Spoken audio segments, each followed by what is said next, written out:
Hi everyone, welcome back to this channel. So in today's tutorial, we will see how can you fix your iPhone 16 or 16 Pro Max which is stuck in SOS mode on Verizon. So here's a guide for your network, eSIM and reset.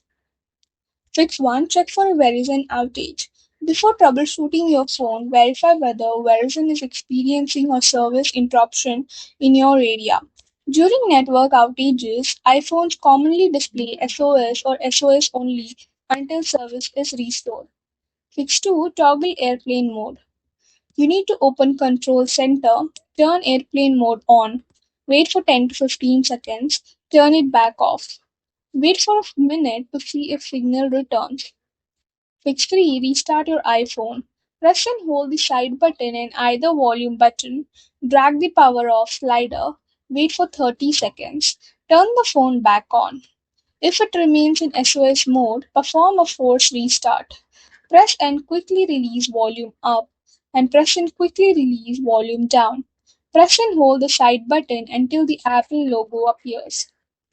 Fix 4. Check your eSIM. You can go to Settings and select Cellular. Verify your Verizon line is enabled. If the plan is missing or shows an error, the eSIM may need to be reactivated. Fix 5. Install Carrier Settings Update. Connect to Wi-Fi, open Settings, select General, and then go to About. Wait for 30 seconds. If prompted, install the Carrier Settings Update. Fix 6. Disable and re-enable the Verizon line. Open Settings, go to Cellular, tap your Verizon line, turn on this line off, wait for 30 seconds, and turn it back on. Fix 7. Reset network settings. Open Settings, go to General, select Transfer or Reset iPhone, tap Reset. Select Reset network settings, enter your passcode, and restart the iPhone. Fix 8. Update iOS. Connect to Wi-Fi, go to Settings, select General, and then go to Software Update. Download and install any available update. Fix 9. Try LTE instead of 5G. Go to Settings, select Cellular, and then go to Cellular Data Options, select Voice and Data. Then select LTE, check whether service returns. Fix 10. Contact your Verizon for eSIM reprovision.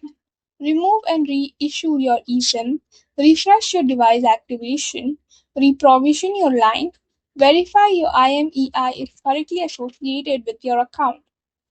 That's all for the video. Thank you for watching. Don't forget to like, share, comment, and also do hit the subscribe button.